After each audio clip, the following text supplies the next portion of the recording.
Արմինե ջան, դուք եւս այսօր գտնվում եք հայուհի կանանց կենտրոնի բացման արարողությանը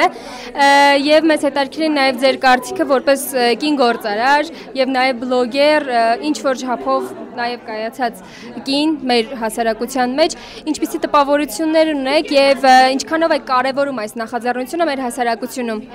Նախ հրաշալի նախաձեռնություն է, ես անսահման ուրախ եմ, թե որպես կին, թե որպես գործարար կին, որ կա հնարավորություն կանանց համար ստեղծված,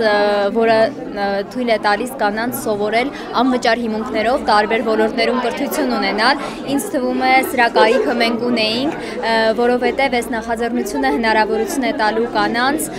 էլ ավելի ռեալիզացվել, էլ ավելի իրենց ուժերը կենտրոնացնել որևէ մի տեղում գուցե, որի համար իրենք օրինակ ընտանիքը այդպայն ֆինանսական միջոցներ չունի կամ ինչ-ինչ պատճառներով ծանրաբեռնված են կրթությամբ կամ կեսդրույք աշխատանքով եւ չեն հասցնի ֆինանսապես որևէ այլ ոլորտ ճյուղընտրել սովորելու համար։ Ես ողջունում եմ նախաձեռնությունը, ուրախ եմ, որ այս պահին ներկա եմ եւ դրա մի մասն եմ կազմում։ Հուսամ, որ հետագայում եւս համագործակցություններ կլինեն։ Ես պատրաստ եմ իմ ամբողջ ներուժը եւ ռեսուրսները ներդնել մեր կանանց էլ ավելի քաջալերելու, էլ ավելի ոլորտում իրենց ամրապնդված տեղ ունենալու նպատակով։